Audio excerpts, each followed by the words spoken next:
If you want to become an in-demand interior designer, here are 4 habits that all top designers have. Number 1, they get to know their client.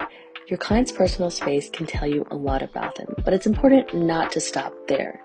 The best designers really get to know their clients' wants and their needs so they can capture the vision correctly. Number 2, they're always looking to learn and improve their process. The design industry is always evolving, which means there's always something to learn. The top designers are constantly refining their skill set.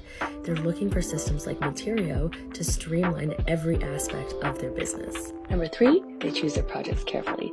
Top interior designers know that just because you hit it off with a prospect doesn't mean that the lead is going to become a successful relationship. Instead, they pay attention to the signs that the project may not be a good fit, and this saves them a lot of wasted time and effort, and can for you too. And number 4 is they actually remember to work on their business. It's really easy to get lost wearing multiple hats in your interior design business, but the best interior designers never forget to work on their business.